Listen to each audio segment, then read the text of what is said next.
are listening to the Moody Girl podcast with me, Emily Fazer. I'll be opening the minds of experts, enthusiasts, and storytellers, discovering their secrets on health and how to make the most out of life. So, welcome, Tracy, to the Moody Girl podcast. How are you today? I'm great, thank you very much. Thanks for having me. I'm very, very happy to have you here. Thank you for reaching out and introducing me to your wonderful work. I was kind of reading a little bit more on your website about you and about how, from the age of, was it 4 or 5, that you became kind of interested in spirituality. So I thought, let's dive straight in and go all the way back to childhood.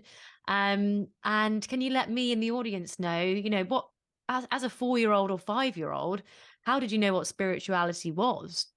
I really didn't. To use Harry Potter language, my family were muggles. Okay. I did have a great aunt who was into this, but I didn't know that at that age. That was only when I got older I realised she was into that. Yeah. I just had all these really weird experiences. I wasn't one of these children that saw dead people and, had imaginary friends or anything, textbook like that. But I would wake up in the night and I'd be wide awake, but have sleep paralysis. So I'd just be lying there like rigid. And of course, my child brain was like, oh, it's the tooth fairy. So I could feel a presence in the room, but I couldn't roll over and look at it. And I remember one time even being absolutely petrified, and it must have been coming up Christmas, and I got it in my head, it was Santa Claus. Wow. And so I think I didn't understand what I was experiencing, so I brought my human brain to it and got it completely wrong. But it scared the living daylights out of me. So I think I kept that interest, that curiosity, and like desperately wanted to understand what had happened to me, but really couldn't make sense of it. Then I started reading all sorts of books on the paranormal and reincarnation and past lives and spontaneous combustion and UFOs, you name it. Everyone else was doing Spot the Dog and the Mr. Men. And I was reading those as well. But I was definitely not reading standard material for my age. I mean, where did you even find those books? That is like, did you go to the library? Yeah, I went to the library, and this is pre-Amazon for anyone of a certain age. So you literally had to just browse through the shelves and go, oh, that looks interesting. But I grew up in deepest, darkest Norfolk, which is, for those that don't know England, it's very rural. And we didn't have a massive collection of that kind of stuff. Yeah. And I don't honestly know what possessed me to go and look for it. Okay. And so I kind of disappeared down this rabbit hole of adult, I don't know what the right word, literature. It's not even literature, is it? Just adult books. And just kept this massive interest. Of course, then we tried the Ouija board, which I don't recommend to anybody, and ghost hunts and everything else. And this was all before I was 10 years old. Wow. And then I just wanted to be psychic. I just spent the next 15 years going, oh my God, wouldn't it be amazing if I was psychic? And I don't even know that I knew what that would look like and what I would do with it if I were. And then I discovered I was psychic, and then I was like, great, now what? Wow. So it just felt like I was constantly chasing something I already had. Wow. That is so, I guess the thing that kind of strikes me from that is, I had a stint at doing Montessori teaching for a while, where it's very much like follow the child, follow their interests. And, you go from the absorbent mind phase. And then I can't remember the next phase of it. But anyways, you, as a 4-year-old or 5-year-old, had this instinctive feeling that you just wanted to go and find out about a subject, which I think is very rare. I can't ever remember at 4 or 5 being consciously like, all I wanted to know about was Barbies. And I didn't have a huge desire to kind of learn about, paranormal activity. So that's obviously very unique to your story. And then like, how old were you when, after all of the searching and wanting to be a psychic, did you actually realize, oh, wait a minute, I actually am? It was my early 20s when I was doing the, oh my God, I really want to be psychic. Then I think I was 22 when I went to a psychic fair, and I was talking to the guy that organized the events, and I said to him, "Oh, I'd really like to be psychic." And he gave me his jumper, told me to tell him what I picked up from it, which I know is psychometry, but I didn't really know that then. And I gave him like all this information, and I saw this picture of a woman with a child in a pram, and it was so vivid. And I described it to him. He went, "Yeah, that's my sister. That's my niece or nephew, whatever it was. Your psychic, sling your hook." And I'm like, "So what do I do now?" Whoa, I felt whoa. like I'd won the lottery but couldn't spend it. It was just a really Mm. bizarre feeling. I can't honestly put it in words. Wow. And I mean, so now, so you discovered you were a psychic, and then now tell us a little bit more about where you're at now with your work. Because obviously there's a lot of, I guess, people who will try and debunk psychics out there who, will be like imagining you to have a crystal ball, sat there reading palms. And, there's obviously this common misconception. I mean, I've come from my mum, and I've said this in quite a few episodes. My mum is naturally quite spiritual. She did Reiki, had Reiki on me through my exams, tarot cards, witch books, all of that sort of thing. So I've always been open to it. And there's been a few experiences where, there's been things where a medium has reached out to members of my family and told us facts that no one would ever know. And when I've told those stories to like super pessimists before, they're just like, okay, quite interesting, but still don't believe it.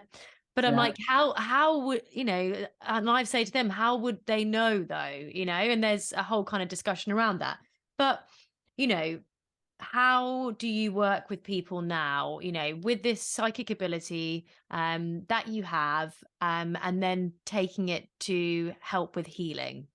Okay, so I found a psychic development circle, which is just basically somewhere where you go and you just keep practicing all different things around the skill set of being psychic or doing mediumship.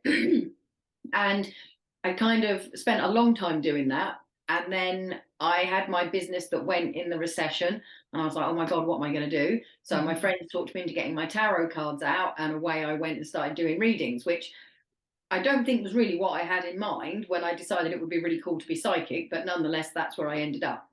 I think that's where them upstairs wanted me. I just was like in my own world going like, where am I supposed to be? And they're Mm. like, "Oh my God, she's just not getting it." Yeah. Um, and then as part of that, I went and learned Reiki, Mhm. and I became a Reiki master. And again, I didn't know what I was going to do with that. I kind of just kept taking stuff on and thinking I'll figure it out later. And I then started teaching. So I started teaching Reiki, I started teaching tarot, I started teaching people to develop their psychic skills and so on. And as part of the healing, I discovered things like Louise Hay with her You Can Heal Your Life, which was really groundbreaking back in the 70s when that came out. Sadly, she's no longer with us. She died a few years ago, but she was a real pioneer. Some of her stuff didn't really resonate for me. It was kind of like, I kind of get it, but it's not hitting the spot. Mhm. So then I discovered a lady called Deb Shapiro, and she wrote a book that is called Your Body Speaks Your Mind, which basically, when our body goes wrong, whether that's fibromyalgia, whether that's a skin condition, an allergy, whatever, that is your emotional internal state kind of firing off a message. The same as when your car goes wrong, the little light comes on the dashboard and you take it to the garage. Mm. So her stuff kind of resonated for me a bit more. Yeah. And then she hasn't updated her book for some time. And so there was things that weren't in her book, like fibromyalgia, which is just rife these days. Mm. And so I found another lady with a book that really hit the spot, and hers is very up to date, and she's very active on social media and stuff. And that kind of all coalesced together. And a friend of mine is a coach who helps people clear their health issues just by changing their belief systems and what they believe to be true about themselves and their world. And I was just sending so many people to him, and I was like, why am I not doing this? This is so fantastic. Mm. We need to be doing this.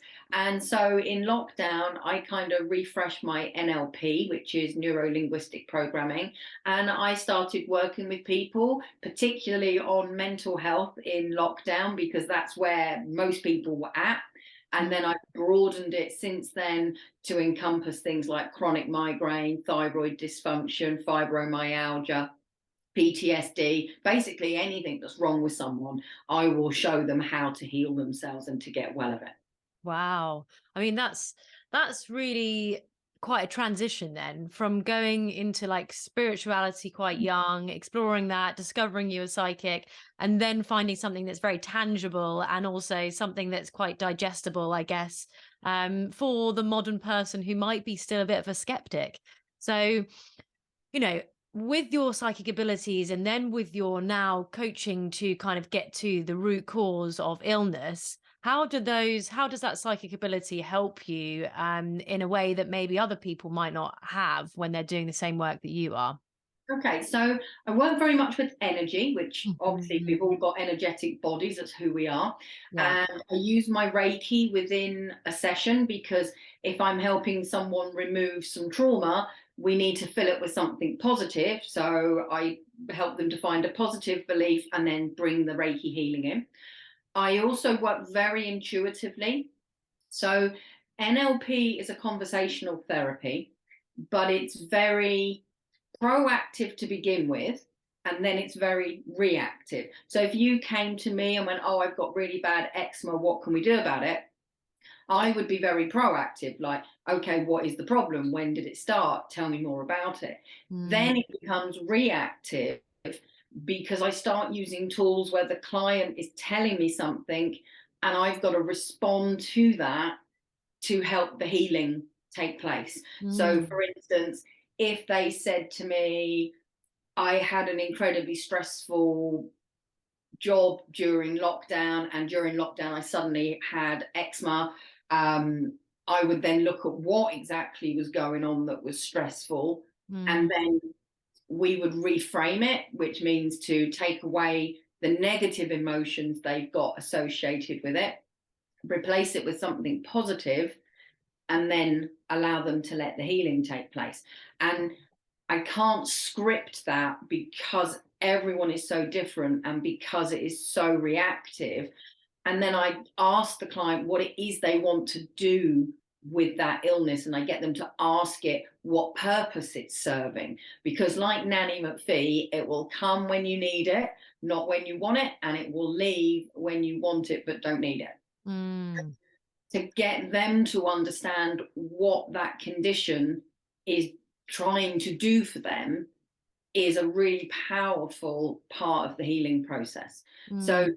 if they find out that their chronic migraines is their way of avoiding confrontation, like, I can't come to your mother-in-law's, darling, I've got a migraine, I'm going to bed, rather than, I just don't want to go, your mother-in-law's horrible. That migraine is their get out clause. Yeah. And most people aren't going to go, oh, my partner's a terrible person because they won't come because they've got an awful migraine. They'll go, oh, they've got a terrible migraine. They've had to go to bed. How awful. So they actually don't get the row that they would get if they just said, no, I'm not going. Mm. And so it's a mechanism to protect themselves from a verbal lashing, a physical lashing, a confrontation. And so it becomes a mechanism to get what they need. Mm. I guess I'm trying to relate it to my own situation. I know you reached out regarding that as well. So I've got psoriasis, and it was like it showed up for me when we started planning our wedding. And it was like, we had basically I was a little bit stressed about it because mum and dad aren't together, both living separate lives. And I've always had that worry being, they get on absolutely fine, but it's bringing all of those families together again. That's what was kind of the underlying stress about it. And I was like, okay, I can't do it in England because, I didn't know how, I couldn't envision it at that time. It was very stressful. So we were like, okay, let's do it in Iceland. Great, fantastic. We'll do it something really random. Hardly anyone will say yes that they want to come. And so we planned this whole thing. We found a wedding planner. We sent out this extravagant flipping video saying, save the day, we're having a wedding in Iceland. And then COVID hit. And we're just like, oh my God. And so my husband now would be like, right, let's sit down, let's do some wedding prep. And I'd be like, oh my God, I can't do it. I can't do it. It's stressing me out, blah, blah, blah. And that's when a tiny little bit of dry skin popped up. And I was like, oh, that's interesting. Don't really know what that is. And then it just got slightly bigger, slightly bigger. And then during lockdown, I had it like on my face. It was just kind of spreading all around. I mean, at the moment, it really fluctuates for me. And I healed it in time for our wedding, which wasn't in Iceland, by the way. It was in the UK, because that was just, a huge, I don't know why we did that, but it was just so stressful, and we overtook too much, and the venue ended up closing down, thank God. So we were like, oh, we got to get out clause, let's just do it, relax in England. But it still does show up for me, even though we've done the wedding, even though I'm in like a happy relationship with my husband and we have fantastic communication. But it shows up for me still now, and I'm still, originally it was herbs that healed it. I mean, I can literally show you here. Yeah. So it's popped up again for me. And so I guess I don't understand, how did I heal myself? And like when I was taking my herbs, I was like, I knew it instinctively, like in my stomach and soul. I was like, I am healing. And it was Yeah. gone. It was absolutely gone. I could wear my wedding dress with pride. And I didn't worry about that. But then now it's kind of filtered back in, and I've got new ones popping up on my leg, which I've never had before. Like, could Yeah. you talk me through why that might be? If you know Okay. the Without like doing a session and getting Yeah. deep and personal, because I'm sure you don't want to do that in front of all your listeners. So on a broad basis, the skin is about what people see. Mm. So when people see us, they judge us. Mm-hmm. Whether they're aware of it or not, they make assumptions like she looks rich, she looks poor, whatever it might be. So there's that fear around judgment, or that desire not to be judged. And you may not have consciously been thinking about it, because the conscious mind only drives 5% of our behavior. I'm cold, I'm hungry, I want to have sex, I want to sleep, and that's pretty much it. Or Wow. consciously, oh, I love the color of that car, I want to buy it. Yeah. But subconsciously, there's a whole 95% going on that we don't know about, that drives our behavior and drives other things within us. So potentially, you've decided to have this wedding abroad Mm-hmm. because it will be less stressful, which I totally get. I'm from a broken stroke blended family as well, so totally with you on that one. And even though you're doing it for the right reasons, thinking, you know what, hardly anyone's going to come, it'll be perfect, less stressful, amazing. And then everyone goes, oh, actually, let's go to Iceland. That's really, really cool. Let's go to Iceland, And it is actually one of the in places, bizarrely enough. You picked completely the wrong place. But on a subconscious level, there will have been a part of you that is fearful of being judged by those people that you thought weren't going to come. Oh, well, that's it. Have your wedding abroad, so we can't come because we can't afford it. Oh, who do you think you are? And all of that. So that fear of being judged, that fear of what people are going to think about the fact that you're running away to do the wedding. And it can then become an issue. And then when you're planning the wedding, there's even more judgment, because it's like, what are people going to think if I wear this? What are people going to think if I do that? And when you add in all the other stress of lockdown that was going on, that's kind of heightened it. Because are we even going to get married? Is that venue going to be there? Are we going to still be alive to go and get married? There was loads of fear-based stuff going on. So although the actual event has been and gone, and it sounds like it's gone really well, so that's great. Yep. You've now got that root. So if you imagine you go in your garden and you rip out a weed, and 2 weeks later it's back again, you're like, I just damn well ripped that out. Yeah. So you've got to put weed killer on it or something to get to the root. So with you, your root is still there. So when things come along that make you feel judged or make you fearful, they re-trigger it. Okay, Makes so sense. what's happening now where you're flaring up on your arm and your leg is that stuff is triggering you. Mm, So if we go back and clear that original problem that's in your subconscious, those triggers won't work anymore. They'll stop triggering you. wow. That makes so much sense. Yeah, absolutely. Seriously. And And, why? and Carry it's no, quite no. easy to resolve. It's not something that takes years and years. It's not like having counseling or traditional therapy. NLP, when we use it anyway, is very specific and quick, but health issues can sometimes take multiple sessions rather than just one session. Okay, but not Mm, always. Everyone is so different.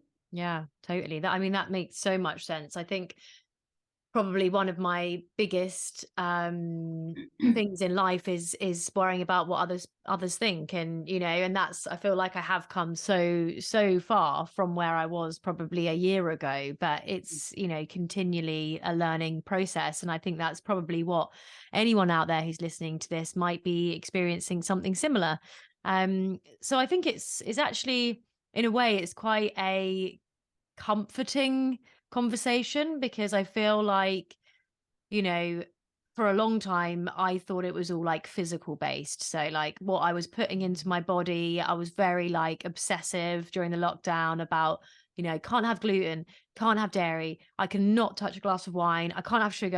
And so I really went like the extra to the nth degree to completely like cleanse the gut and kind of bring my, I guess, body back to an alkaline level, because I thought that was what was going to heal me, and it didn't. So Yeah. that was kind of the first factor where I was like, okay, something more is going on here, maybe with my mindset. And something, as you say, is a root that's stuck in there. So I'd probably be interested in discussing this further, maybe off air, at another point with you, Tracy, because I think that's super interesting. Um, so, I mean, you've kind of explained a little bit more about what a session can look like, some of the conditions that you, help to cure and get to the root cause of. I mean, if we're kind of going back to spirituality again, this is something I was literally walking in town with my husband today, and we were like, do you believe in, I definitely believe that there's energy everywhere. I pick up on energy. It brings my energy up or down if somebody's not feeling good. Sometimes my way of, if I'm having like low energy, is I'll have like a little nap, and that will be like a refresh for me, and then my energy is okay again. But I really do get affected by that around people. So, Mhm. like, I guess I'm just quite interested in, when you're in a social situation, one, like, do you see dead relatives? And two, like, if you don't, do you pick up on their energy? How does that work? So all of the psychic senses, basically whatever we have as a human, smell, sight, etc., we have a psychic version of it. Wow. But we have subjective and objective. So Hmm. objective is if I said to you, oh, I can see your granny sat next to you who's passed away, just like I'm seeing you now, Yeah. that's objective. Okay. If I said to you, I can see your gran, but she's here in my third eye, Mm. that's subjective. Hmm. Okay. So I'm very clairaudient, which means I hear spirit, but Wow. I don't hear like we're talking now. I do occasionally hear someone shout my name, and I'm sort of like, but there's nobody there. Whoa. But for me, it's in my head, and Hmm. it's like a stream of consciousness that I know just isn't my thinking. Hmm. When I'm doing a reading or when I'm working with a coaching client, I've got this stream of consciousness that's telling me stuff to fill in the blanks and help me work on a very metaphysical, very intuitive level. Mm. So, generally speaking, if we were just chatting, I'm probably not going to pick up anything about your lost loved ones or suddenly start telling you there's 3 children coming to you and I can see you in this new job and blah, blah, blah. If you were in the right conversation with me, because sometimes when I'm talking with somebody, it's the right person and the right time for me to say, do you know Mm, what, I really think you're doing the right college course, because I think that's going to lead to X, Y, and Z. And they're like, mm, oh, okay, thanks. And they know that's not just me confirming that I think they've done the right thing. They know that's a message from spirit. Okay. mhm. I don't generally go around rooting in other people's knicker drawers. Even if I go to a funeral, I'm not going to go, oh, your dad's here and he's just letting me know he was really happy with the service, because it's none of my business. Yeah. That being said, I could literally go to the funeral of a complete stranger and be overwhelmed by the grief of everybody else, enough for me to sit and cry like I've lost someone important to me. Okay. Wow. Wow. And that's because of the empath in me. And I Mhm, think you'll find that you're very much the empath, mhm, which is why other people's energy can floor you or make you feel like you're just at party central having a great time. mm, Okay. So I tend to switch it on and off depending on whether I'm working or not. Because in the early days, I would go out for a drink with friends and people would go, oh, hi, what do you do? I'm like, oh, I'm a clairvoyant medium. And they go, ka-ching. And you could see them waiting for the mm, message. And it's like, mm. my night off, I've been doing this all day. I don't actually Yeah. do messages. Wow. And so I've learned to very much compartmentalize it depending on where I am, who I'm with, and what I'm doing. Mhm. Yeah. And I know that there are people that don't do that, but that works best for me. And I've learned to protect my energy so that if I am going to a funeral for the people grieving, I'm not going to be swamped by that negative emotion, even though it's a positive negative emotion. Mhm, Um, and the same with if I'm going to a meeting where it's going to be difficult, for instance, I don't want the negativity. So let's say I went to a meeting where they were debating Brexit, for instance. I would not want to be completely overwhelmed with all these people getting angry and nasty because no one else agrees with their opinion. mhm, So I have just learned to protect myself, mm, that I can let down those barriers when I'm working with somebody so that I can get the full impact from that meeting that I need to give them what they need.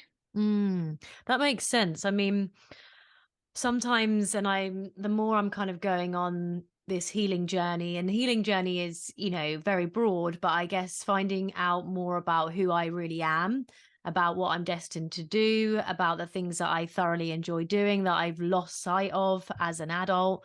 Mhm. And kind of, I definitely feel as though I lost my way for a few years.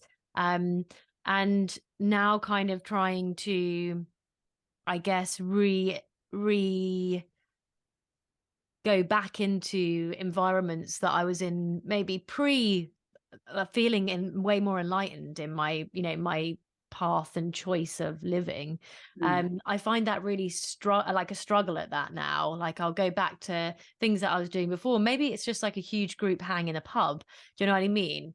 And sometimes I just find so many people around. I'm like, oh my God, there's so many energies and it's so scattered. And I'll feel as though I'm like, okay, I don't know which person to have a conversation with here. And I Yeah. find myself losing myself a little bit when, and I've had this discussion with my husband. I'm like, I'm way better like one on one or like two Mhm. on two or, even three on three. Like it's just when the larger groups, that's where sometimes it can feel quite noisy. Mm. I mean, is that anything to do with energy or is it, just, I guess who I am as a person? And it's both, is the honest Yeah. answer. Yeah. Because the more aware we are of energy, the more it's going to impact. So Mm, if you take someone that's a complete disbeliever and thinks this is all a load of rubbish, yeah.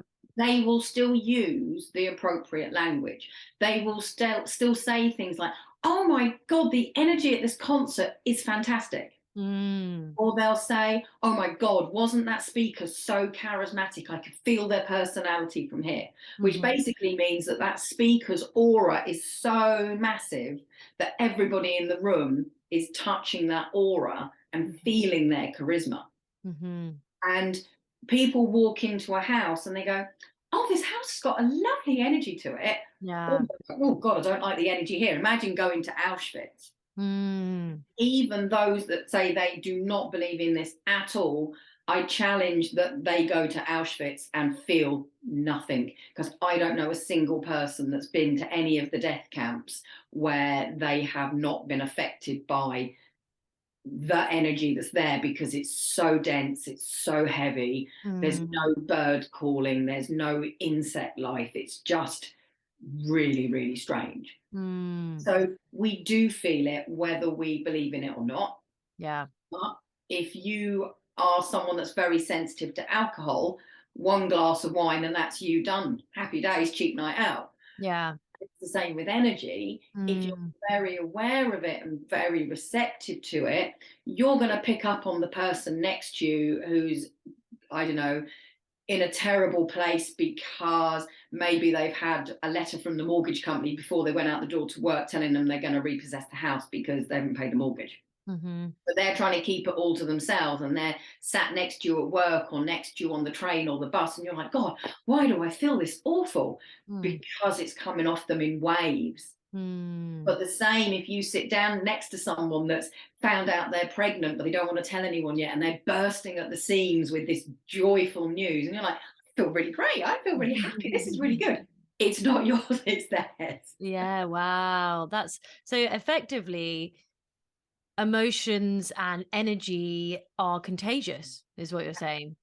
Yeah. Totally.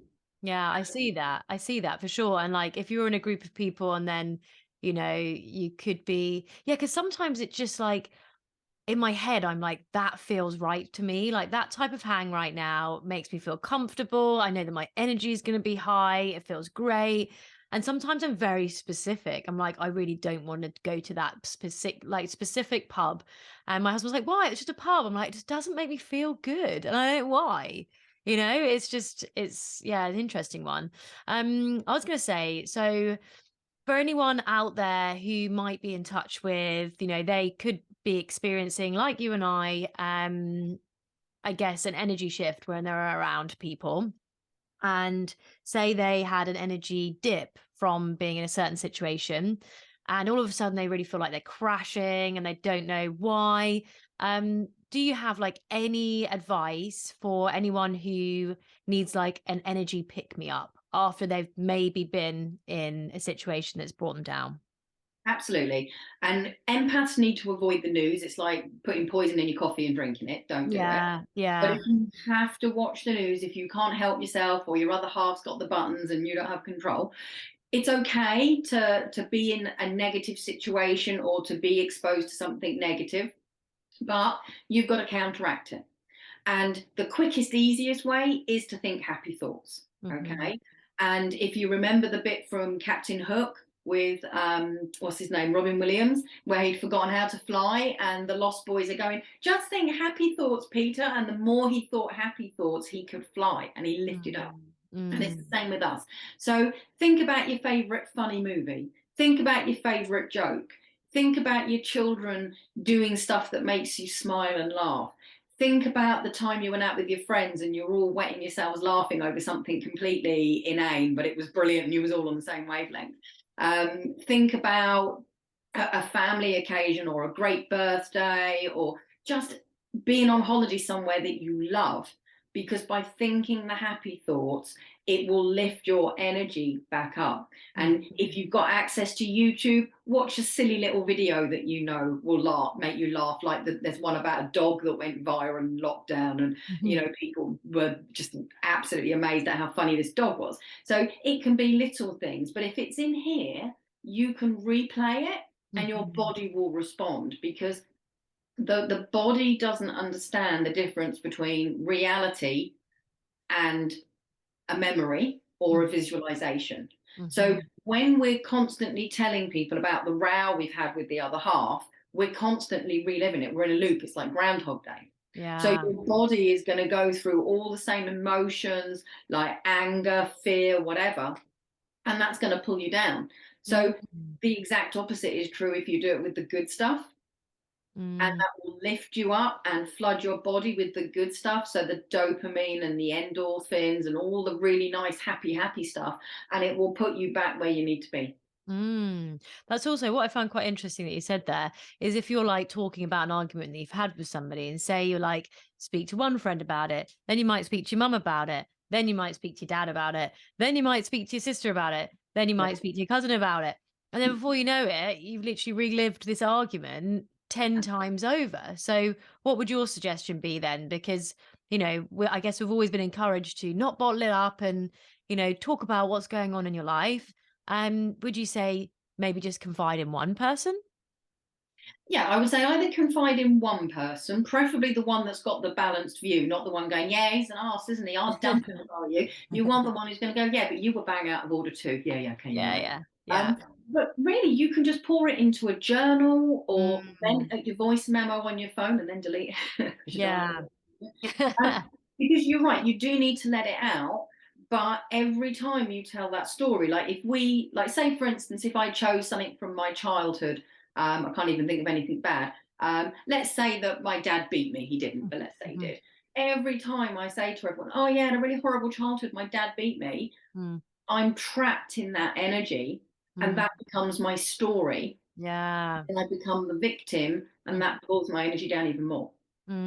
So mm, by acknowledging that my father beat me and releasing the pain and the hurt and going, I'm sure that my father was going through something that made him do that. I'm not saying it's right, but he had his own stuff going on.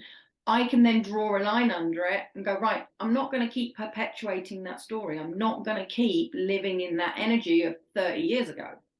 And mhm, so we have to process it and let it go and move on. mm, And journaling is so fantastic for that because there's no judgment. You can shred it when you're finished and you can look at what you've written and go, why on earth do I think that for? That makes no sense. Right, I'm going to get rid of that belief. And so mhm, by getting rid of the beliefs, you don't need me because you've already decluttered your subconscious of those beliefs that aren't serving you. I love that. And like, so journaling, as you've just mentioned, I mean, I have just started something called morning pages, which is basically without Oh, fail, every single day, 3 A4 pages, and some of the crap that comes out. I mean, it's just, but it is, I feel as though I'm kind of doing it to empty my subconscious and to let in creativity. That's what I want. I want to feel inspired in life and I want to have a creative outlet, basically. So hmm. that's been really transformative for myself. But I mean, you've mentioned journaling. What are some of the, daily practices that you can't go without that, really help your own mental health? Okay. So picking 3 to 5 things that you're grateful for every day. Hmm. You can't have the same ones every day. That's cheating.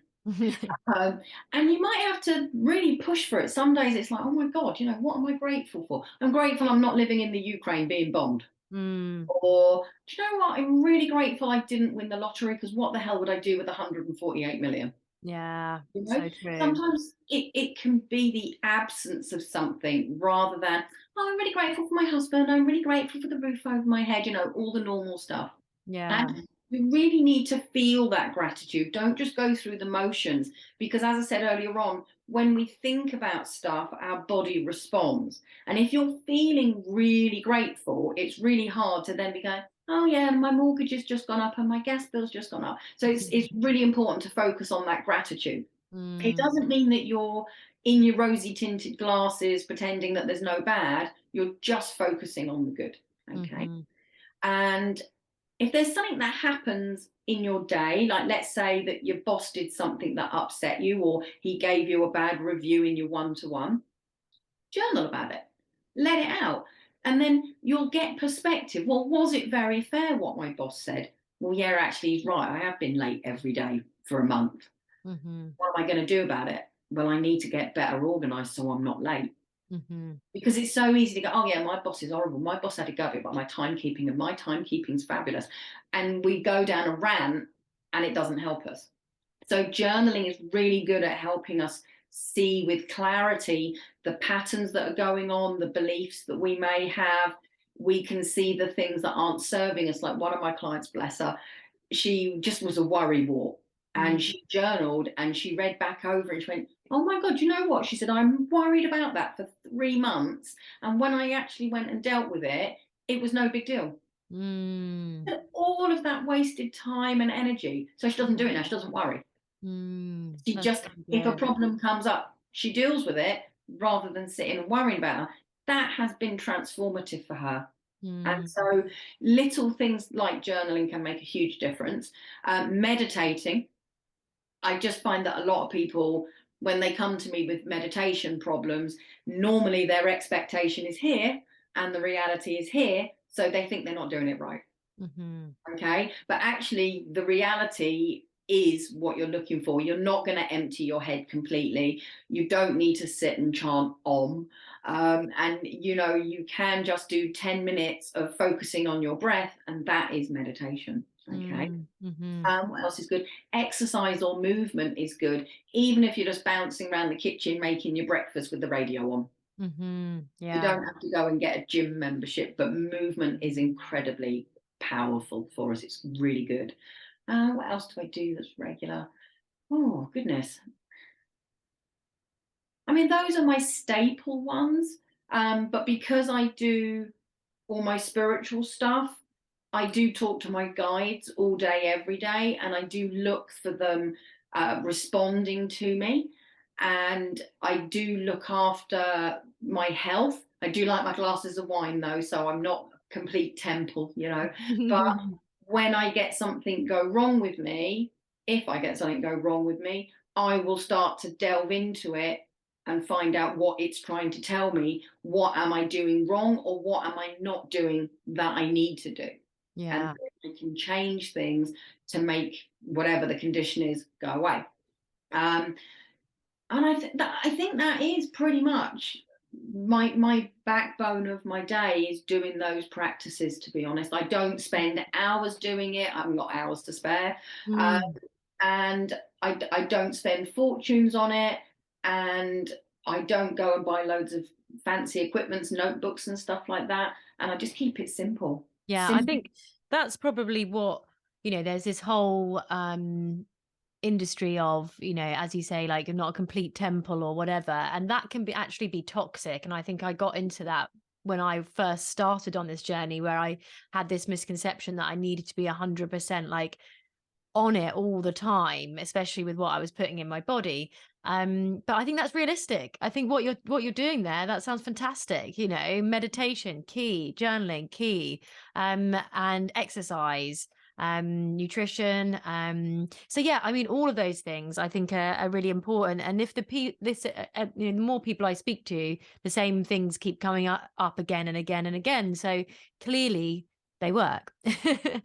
Yeah, um so I was going to kind of also then go into a little bit more about maybe signs from the universe, manifestation, where you kind of stand with that. Because at the moment, obviously, manifestation is a big buzzword. Law of attraction used to be the buzzword, and now that's kind of moved on to manifestation, where it's taking more informed action.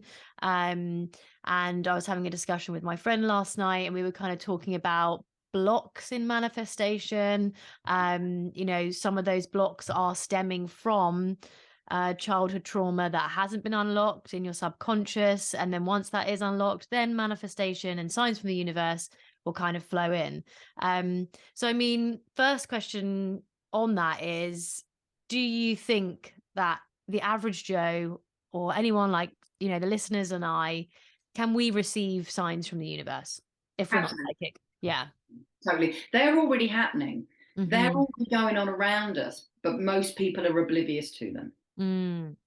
And once you are aware of it, it's like once you get a new car, let's say you've got a red Fiat 500, Mm-hmm. suddenly every car on the road is a red Fiat 500, and you're like, wow, I never knew there were so many. Yeah. Whereas before, you probably couldn't tell me how many red Fiat 500s you've seen in a day, probably none.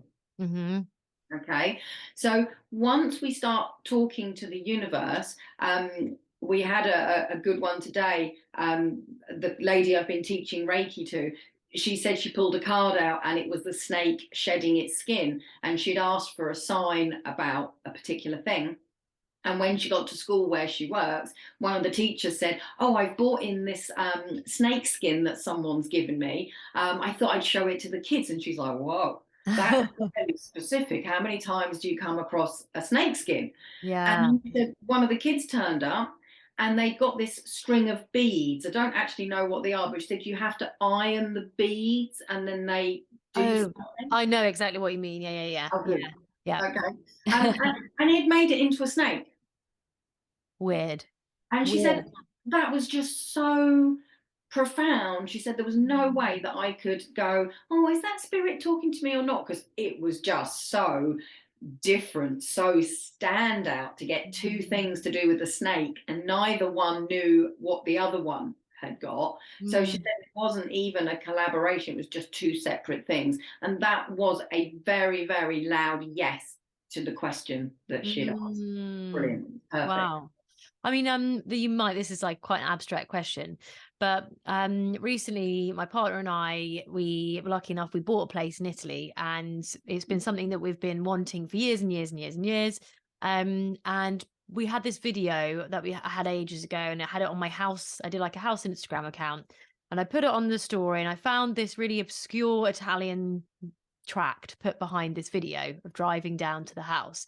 Anyways, our last night in Italy, had a couple of limoncellos, you know, driving back down.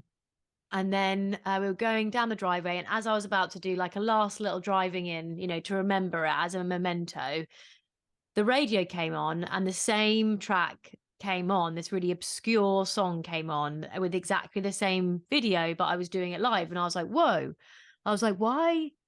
I was like, wait a minute, that's the song that I, picked for months ago when we had that video, blah, blah, blah. And it was like, I was almost a bit scary. I was a bit scared because it was at night. I was like, this is so spooky. Like, why has that come out of like a random radio station? How many songs are there in the world? And this has just come on. I mean, I don't know what that was trying to tell me. Do you think like, I don't know, how do I know what the universe is trying to tell me? Okay, well, this is one of the common problems. So I teach a whole one-day workshop on meeting Mhm. your guides, working with your guides, and so on. And the problem is most people walk around and they've got this constant stream of thought going on. We have like 60,000 thoughts a day that we don't even know we're having. Yeah. And so let's say you're walking along going, "Oh, you know what? I really hate my job. Should I change jobs? I wonder if I should go and be a librarian. I wonder if I should go and be a teacher." Well, all of those are being sent out to the universe. And so your guides and the universe are going, "Oh, right, she needs that question answering." So it's like, right, let's answer the question about the job. Yeah, you should change jobs. Let's answer the question about being a librarian. Mm. And so there's all these answers coming, but you're not even aware you've been asking those questions. You just think you're talking to yourself. So Mm. consequently, you're probably going to miss most of the signs from the universe, or you might pick up on one or two of them. But you won't actually know what question that's the answer to because you've just asked like 10 questions. Yeah, yeah. So when you're consciously doing it, you can meditate or you can just write a question down like, should I buy the house in Italy? Mhm. And then that video pops up and you're like, wow, that's a big 10-4. Okay. Mm. So a little while ago, we were thinking, shall we downsize? Shall we move? Should we not? Couldn't really decide. We got various options and we booked to go and see a house. And I specifically said to my guides, I need a sign on whether I'm supposed to move or not, because we actually love where we live. Honest to God, within an hour, the phone rang. The estate agent had rung to say, this house that's been on the market for a year, we've just taken an offer on it. I'm like, right, that answers that then. Brilliant. Okay. Wow, wow. So I would need to know what was in your head when Mm. that video was on. Like maybe you were going, oh, is this the right thing? Should we be doing Mm. this? And Mm. that song would have definitely been confirmation. And it feels to me like it was confirmation of something that you were thinking or a question you were asking. Okay. Yeah, yeah. Sometimes it can be a sign not to do it. Mhm. And the trouble is, if we really want something, it's like if you're dieting and you go, shall I have that donut? And you're conscious brain goes, no one will know if I eat it, but your subconscious isn't necessarily on board, so you'll eat it and then regret it. And so we'll find what we want to justify what we want, like, should I buy that dress? And you'll talk yourself into it. Oh yeah, my card's gone through, it's a sign, you know. Oh, Yeah. what, did your card rejected, did you then? You know, and maybe if it had been rejected, that is a sign that that's not meant to happen. Okay. And it's very easy then to get upset. I remember getting upset years ago because we didn't get a loan that we wanted, but actually it would have been a secured loan. And about 2 months afterwards, the market just went into recession, and we probably would have lost the house if I'd have got that secured loan. Wow. So Wow. at the time, I was gutted because I was like, oh my God, how are we going to pay the bills? I've lost my business. I was in a real mess. And now I look back and I'm like, do you know what? That was the best thing that happened, that we did not get that loan. But we don't always see those as a positive because it's not aligned to what we want as humans, even though my spiritual self is like, everything happens for a reason. That didn't happen for a reason. So I think your best way forward is to have a really clear question in your mind. And sometimes the answer will come really quickly, like with your video, and sometimes it might take a day or two. But just keep in your mind that you want something that's going to stand out, or you can ask for something very specific. So a little while ago, I was asking a question about my coaching business, and I was out for a walk, and it was a beautiful blue sky, and we live by the sea, and there was just a way off having a walk, really just, you know, communing with my guides. And I went, right, if this is right, I need you to give me a heart. Just give me a heart, and I will know that that is right. And I looked up, I literally looked up from the sea wall and looked up at the sky, and the clouds had parted, and the white clouds had parted, leaving this blue heart in the middle. I'm like, okay, well, that's a big 10 for. I'll take that. Thanks very much. So then I moved on to my next question. Yeah. Right, Okay. got that one answered. Now, what about this one? So the answers can come incredibly quickly. They don't have to be like 3 weeks apart or something. Yeah, I think that's probably, I don't think I necessarily ask a question. I'm just consciously asking myself lots of questions consistently. So I think that's good for clarity. So any listeners out there, if you feel like you are somehow connected to the universe and sometimes you maybe see signs and you don't understand, having clarity on the question could really help you. So yeah, TBC on how that works for me.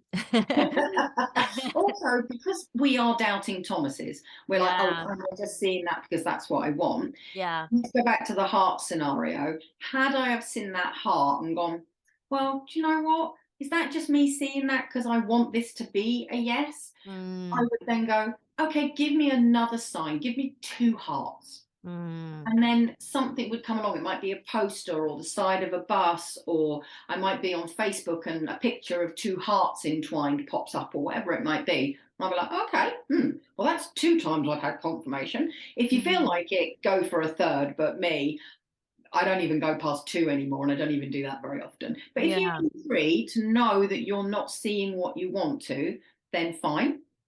And you can literally be as out there as you want to be, like the snake skin. Mm-hmm. Show me a giraffe. I mean, how many giraffes are you going to come across? You Mm-hmm. know? So yeah, so true.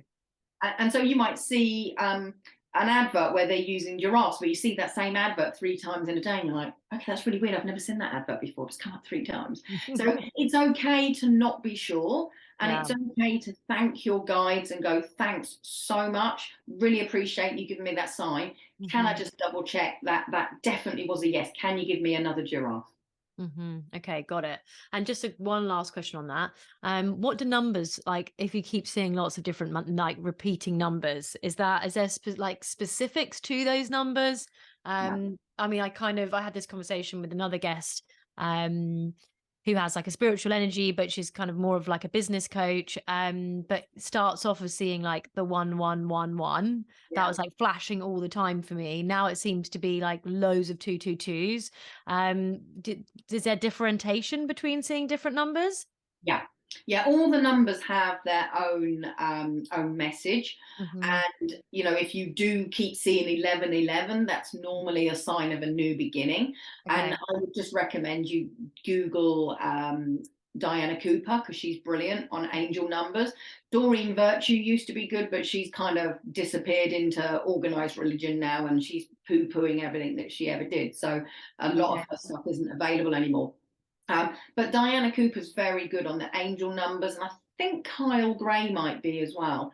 And they can be really important. And it might be the time on your receipts or on your computer um, clock, or it might be that you keep seeing them on the side of a lorry, or every time you're going to get a train, it's exactly the same time, like 22:22, but it's all different lines. Mm. So however those numbers stand out is fine, but they'll keep repeating. Like, you might keep waking up at 3:33. Mm. And that will be the angels communicating with you and trying to get their message to you. So if you're not listening to that, is that why they keep showing up all the time? Oh, interesting. Very interesting. Because Okay. our guides know what we're here on earth to achieve. Hmm. And they're there kind of like headquarters. Like, if you imagine you was on the phone going, right, what am I supposed to do next? They go, oh, right, you've got to go here. We're not on the phone half the time. We're like, oh, I wonder what I'm supposed to be doing. And I swear to God, for years, Mum were going, you're supposed to be doing readings, you stupid woman. Yeah, yeah, definitely. Okay, that's really good actually, because I didn't know that there was like huge differentiation between that. I thought it was just like a sign, like, yeah, you're on the right path. And this has only started happening, by the way, since I've started like fully investing in doing the podcast and doing things that I love again and meeting new people. And yeah, so I feel okay, I'm gonna look up that after this. And so just aware of time, probably going to finish up with the last question now. So for anybody, and I kind of, for anybody out there who I guess might be in a little bit of a low period in their life, they're feeling really stuck. They're not sure what to do, next. How would you benefit them, through your work? Okay. So if they're having a reading with me, I will show them the path that their lives are taking. I will give them tools to help them to empower themselves. And, everyone seems to use that buzzword as well, but a lot of times people go, I don't actually know what that is. And Mm. empowerment is just being able to help yourself rather than feeling like the victim or feeling powerless. Okay. Mhm. And so it might be that I just give them some empowering questions like, what can I do to change this situation, or how can I deal with this situation that I cannot change? Like, let's say they've got aging parents, you can't change it, okay, but you can deal with it differently. So by giving them different tools and techniques to live their life in a more empowering way, sometimes that's all they need. They don't need a long coaching session, they don't need anything else specific, they just need some direction, if you like, on how to make changes. Okay. I think that's really helpful. So after this, I'm going to make sure that I put your website and everything in the show notes as well, so people can reach out to you directly if they want to work with you. So thank you so much from myself and the Moody Girl listeners for joining us in such an interesting discussion today. And I've so enjoyed hearing more about your story. Oh, good. It's been fun. And if anybody wants it, I do have a guide to journaling that I've put together. They can just DM me for the details, and I'll ping them the link. And then they can get journaling and use it to help transform whatever they want to in their life. Amazing. Love that. Well, thank you so much again, and have a lovely evening. You too. Take care. And I'll speak to you soon about the stuff we talked about. Absolutely. Well, thank you so much. Have a lovely evening. You Bye. too. See you later.